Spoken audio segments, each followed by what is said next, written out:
Hey guys, subscribe for daily content, and if you're shopping for gear, make sure you check out the description for the newest items at some of the very best online retailers. There's also links for some of the items that I personally recommend. Thanks! What's going on YouTube? Metal Complex here, and today I've got an interesting knife review / knife overview to share with you guys. This is the Urban EDC Supply and Justin Cook Rekluse-S slip joint. The walk and talk, I guess that's how slip joint people talk about this. On this is very good. This is an incredibly snappy and very satisfying slip joint knife. This is available right now in a few different configurations. So if the green aluminum is not your thing, I honestly kind of like it. They do have micarta, a couple of different colors of micarta. I'll link it right down below so you guys can check it out. I urge you to do that. It does help my channel when you use my links, so I will encourage that, but as per usual, it's entirely up to you. Thanks so much to Urban EDC Supply for loaning this to me for review. Make sure you check out Urban EDC Supply. If not for this, just look around. Their website's really cool. Thanks so much to my patrons who are supporting me, and please make sure to follow me on Instagram at metal_complex. All right, let's go ahead and get a measurement of this guy. There's lots of interesting features here, and we are definitely going to talk about that. Overall length is coming in at about 6.75 inches overall. Blade length is coming in just barely shy of 3 inches. I'd say 2.9. Be careful about that. Technically legal in those places, but I think it's probably going to be circumstantial. Cutting edge, 2.85 inches. Just a couple of size comparisons today. How about up against the Ontario Rat Model 1 and the Ontario Rat Model 2? As you can see here, it definitely is on the smaller side. Not a tiny knife, but it's on the smaller side. Up against the Demco AD 20.5. How about up against the Benchmade Bug Out? There we go. And last but not least, let's do the Spyderco Para 3. All right, how's the action on this guy? Well, it's a slip joint, so it's a non-locking knife. Extremely satisfying. It takes a lot of pressure, but the half stop or the mid stop is very distinct. No movement whatsoever. And down into the close position, bam! Keep your fingers out of the way. This thing really, I mean, it's going to make slip joint people happy. So yeah, I mean, as far as like the action that you expect on a slip joint, for me, I mean, this is what I want. And it does it really well. I'm really impressed with this. Let's go ahead, excuse me, and do carry profile. Not used to doing that. Meaning push a slip joint down that has that much tension on it. It's actually not quite as thick as the Para 3. Length and height up against the PM2 and Para 3. This thing is shaped like a tiny green banana that's upset, disgruntled about something. That's what it looks like to me anyway. Yeah, nowhere near as long as the Para 3 or PM2, and still, considering it's curved, it's still quite a bit smaller in that department as well. So it shouldn't be that difficult to carry. Materials, what are we looking at? Like I said, you have your choice of aluminum or micarta. It does have a titanium pocket clip, and the blade steel is S35VN. Let's go ahead and weigh it here real quick. Overall weight, I'm going to go ahead and just... It's kind of scary to do that. Keep your knuckles back. Weight of the Rekluse-S coming in at 3 ounces. It's okay. It's about, actually, no, that's just about perfect, actually. Why was I thinking that this thing was so much smaller than it is? Now, the ratios are actually pretty good. And the profile's all right. So, shouldn't create that much of an issue. Let's go ahead and get out my tools as per usual. My tools are very inexpensive and very recommendable. You can find them right down in the section of my description that talks about the tools I use on this channel. I'm going to guess the pivot is a T8 and possibly the handle screws too. That's what it looks like. Yeah, they're all T8. That's all. That's great. Shouldn't be that difficult to take apart. You have one hidden screw under there, at least one, possibly 2 hidden screws. Yeah, there's actually 2 hidden screws in there for the pocket clip, if you can see. Still, minimal hardware. That's good. Don't have an issue with that. Let's go ahead and get a measurement of blade stock thickness real quick. I'm going to guess that's probably about 115 thousandths. Let's take a look. 115, here we go. No, it's about 120. So still, right there on the medium thin side. All right, meat and potatoes time. So the main thing here is the compound blade. When I unboxed this, a lot of people pointed out that's a wild looking blade and I might pick that up just for the blade. And I get that. This is an insane, like you can see here, it's not a tanto, but there's a distinct change in curvature in this very aggressive compound ground Persian style blade. What's the advantage there? I don't know. I mean, you know, maybe there are some specific things. I mean, day-to-day cutting, it's going to do it. Sharpening it over time is going to be a little bit, the consistency of the, you know, like the final cutting apex over time, it's going to get wider out here just from sharpening it. That's just what's going to happen unless you're, I don't know, unless you're really, really good at sharpening. For me, it would change, right? So it's a little bit thicker down here versus up here. And in both places, it gets to be like medium right here. Back here, it's pretty thick.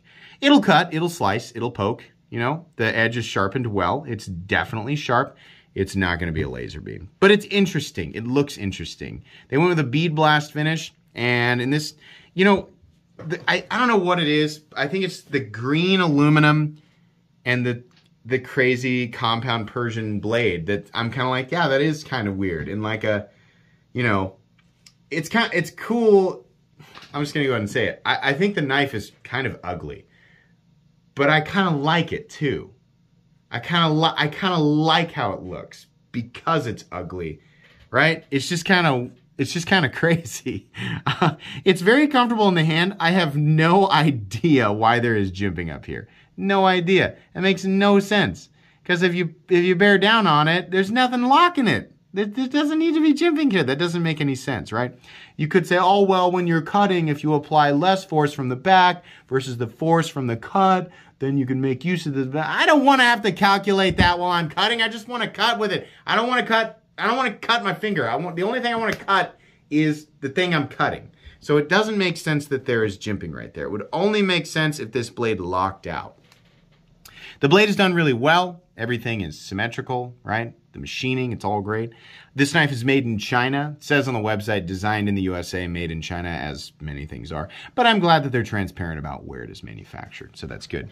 Overall fit and finish, seating of the hardware, and just general lining up of things, it all looks really good. Don't have a problem with that. There is a spot for a lanyard, so lanyard people rejoice. You can hang your lanterns and your witch king flails and crap off the end of it if you want to. That's totally fine. The titanium pocket clip is a nice touch. That definitely adds a little bit, you know, it's more expensive to do this than a stamped steel clip, but it gives you that feeling of added value as well. Nice retention, and it's nice and short and flat, rounded off at the end, and there's a nice little ramp underneath. So pretty good. Overall, I mean, it goes with the style of the knife. It doesn't need to be anything weird. It's just kind of a curved popsicle stick. Trying to decide if I want to make a joke. No, I don't. Yeah, the cant is good. Like the curvature, right? I think that's just the way that it carries in your pocket, the curvature of it as you slide it in your pocket. In and out of the pocket is fine. Nice, smooth surface. I'm glad they put one little line there. It would otherwise be very boring. It could have done for something in here. It could have done for something extra, but they didn't do that. The actual... let you guys take a look at the connection between, a lot of people want to see that little tiny bit of a lip there, but not bad. It looks pretty good. I really like that. It's like a forest green aluminum. You really don't see that very often, and I really like that. The actual centering is perfect. No complaints there. Okay, so this is a neat knife, right? People who like, you know, weird looking, almost conversation piece knives, or, you know, maybe you like a kind of a wild compound blade, even if you're not going to specifically make use of that blade shape or this grind, this compound grind in your day-to-day. It's just kind of fun, right?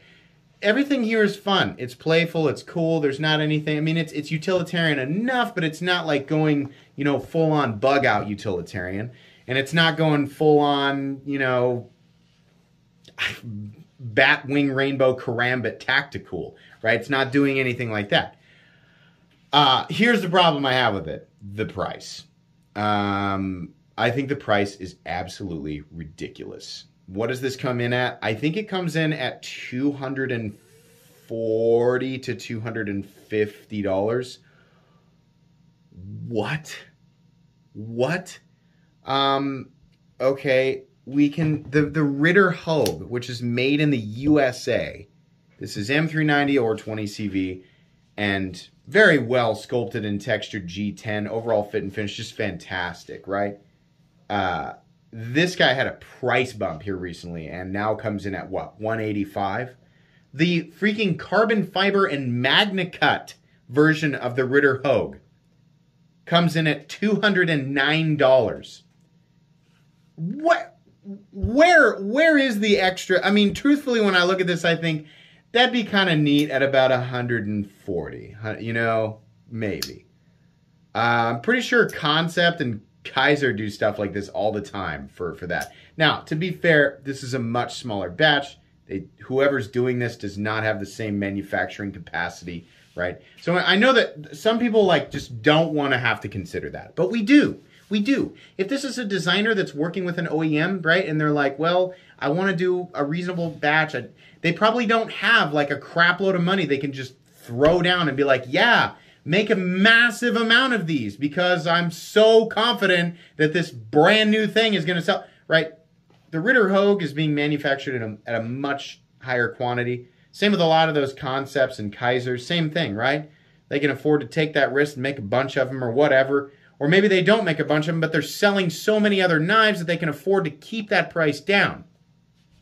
Maybe this needs to be a little bit higher in order for the designer and the OEM to actually make money on it because the batch is much smaller. I know that we don't always want to consider that, but we do because that's part of the equation. That being said, this is still wildly overpriced. It's cool, and if you really love, you know, tiny banana-shaped green slip joints with a Persian compound blade, then you should go for this because this is really good. I'm kind of joking around here. This is a cool, let me say what's factual here. The fit and finish is nearly perfect. It is executed well. It's ergonomic. And while the blade is kind of wild and fantastical, it will make a good day-to-day blade. It's made out of S35VN, which is a good blade steel, right? Not necessarily saying it needs to be Magna Cut or 20CV to be valuable, right? S35VN is perfectly acceptable. Just wanted to create a comparison there. It's got a nice titanium clip, and overall, it's just got an enjoyable presence about it. But the price is absolutely it is from the far reaches of space. I was like, what? Who is just blindly accepting this, right? No offense to, you know, the designer, the OEM, Urban EDC Supply, whoever collectively decided the pricing. No offense. I mean, I'm sure you guys have your parameters. I get it, right? But this just isn't gonna fit in this parameter. There's a reason that this is still there. It's cool, and some people are gonna like it. People who do buy this, when you get it, you're gonna go, yeah, this is cool. You're gonna know exactly what you're getting. You're gonna like it, right? Competition-wise, I mean, even in the slip, whether we're talking about just the generic knife world or we're talking about the slip joint world, this thing is beat in all corners. It does not bring anything to the table that distinctly puts it in that 240 to 250 territory. There's nothing, there's no reason to directly seek this out over anything else. If you just like weird stuff like this, then okay. But that's pretty much it. It's gonna be it's only gonna be recommendables to a few people on the edge of this zone. I mean, there's so many other knives that people should be looking at in this territory, slip joint or not, right? It's neat, and I'm glad I got the opportunity to look at it, but the price makes no sense. So, anyways, this will be going back to, actually, no, I think on this one, I'm going to be doing a giveaway. Actually, I need to check with Urban EDC Supply on that, so hold on that. But I think I am going to be giving this away, which, you know, like I said, it's cool, right? It's made well. It's not like it's not made well. Like, whoever ends up with this is going to be happy, right? And if I do give it away, then they get it for free, which is great. You don't have to worry about the price tag, right? It's neat, but I still want to speak my mind on it, right? I still want to say what I really think, and this is what I really think. So anyways, thanks again to Urban EDC Supply for letting me check this out. Like I said, links for this guy right down in the description if you're curious about the other variants, or if you're curious about the other things that Urban EDC supply, because believe me, they really do have some awesome stuff there, so check them out. Please make sure to follow me on Instagram at metal_complex. If you enjoyed this video, leave a like. If you'd like to check out my other content, I do of course have lots of videos of knives that are either expensive or inexpensive that I do or don't like, so check those out. And if you enjoy all my content, go ahead and click on that Metal Complex logo right there and subscribe, because there's definitely more coming. Thanks again for watching, everybody, and have a great day.